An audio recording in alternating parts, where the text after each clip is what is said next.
పద్ధతి లేదా గ్రాఫ్ పద్ధతి. రెండు చరరాశులు ఒకే బిందువు వద్ద ఖండించుకుంటే వాటికి ఒకే ఒక సాధన ఉంటుంది. అప్పుడు ఆ సమీకరణాలను సంగత సమీకరణాలు అంటారు. మీకు రెండు సమీకరణాలు ఇచ్చినప్పుడు మీరు సాధించినప్పుడు a1/a2 not equal to b1/b2 అయితే ఆ రెండు సమీకరణాల జతలో సంగత సమీకరణాలు అంటారు. ఈ సంగత సమీకరణాలు అయినప్పుడు సాధన ఏముంటుంది? ఒకే సాధన ఉంటుంది. సో అవి గ్రాఫ్ పద్ధతి అన్నాం కాబట్టి రేఖలు ఏ విధంగా ఉంటాయి? ఖండించుకుంటాయి. అంటే ఈ విధంగా రేఖలు ఖండించుకుంటాయి. ఖండించు రేఖలు. ఓకేనా? ఖండించు రేఖలు.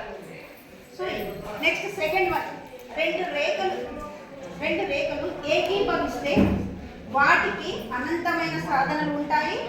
ఆ రేఖపై ఉంటే ప్రతి బిందువు సాధన అవుతుంది. ఆ సమీకరణాలను పరస్పరాధార సమీకరణాలు అంటారు.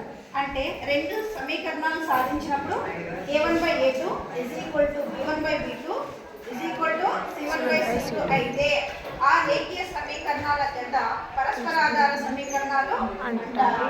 అంటే ఏమి ఇక్కడ ఈ x అక్షం పైన x అక్షం y అక్షం ఉంది కదా, ఇక్కడ గ్రాఫ్ గీయడానికి చూడండి. ఏకీభవిస్తే అంటే ఒక రేఖ పైన మరొక రేఖ రెండు సమీకరణాలు సాధించినప్పుడు ఒక రేఖ పైన ఇంకొక రేఖ వచ్చిందంటే దాన్ని ఏకీభవించు రేఖలు అంటారు. ఏమంటారు? ఏకీభవించు రేఖలు. ఏకీభవించు రేఖలు.